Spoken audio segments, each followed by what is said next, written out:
શિશુ વિહાર પ્રાંગણમાં 78મા રાષ્ટ્રીય પર્વની ઉત્સાહભેર ઉજવણી। 1947 રાત્રિના 12 વાગ્યે જે ધ્વજભૂમિ ઉપર સ્વાતંત્ર્ય વંદના થઈ હતી તે ભૂમિ ઉપર સતત 78મા વર્ષે તિરંગાને ક્રીડાગણના તાલીમાર્થીઓ દ્વારા માર્ચ પાસ્ટ અને બેન્ડ સલામી સાથે તિરંગાને સલામી આપી હતી।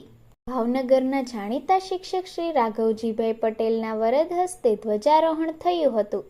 આ પ્રસંગે સંસ્થા પ્રાંગણમાં ચાલતા સીવણ વર્ગની 6 બહેનોને સીવણ કીટ અને પ્રમાણપત્ર વિતરણ કરવામાં આવ્યું હતું તેમજ સતત 24મા વર્ષ 4 બહેનોને રોજગારલક્ષી સાધન સહાય વિતરણ સંસ્થાના પ્રમુખ શ્રી રાજેન્દ્રભાઈ દવે તથા શ્રી રાઘવજીભાઈ પટેલના વરદ હસ્તે સીવણના સંચા તથા 2 હાથલારી અર્પણ કરવામાં આવી હતી।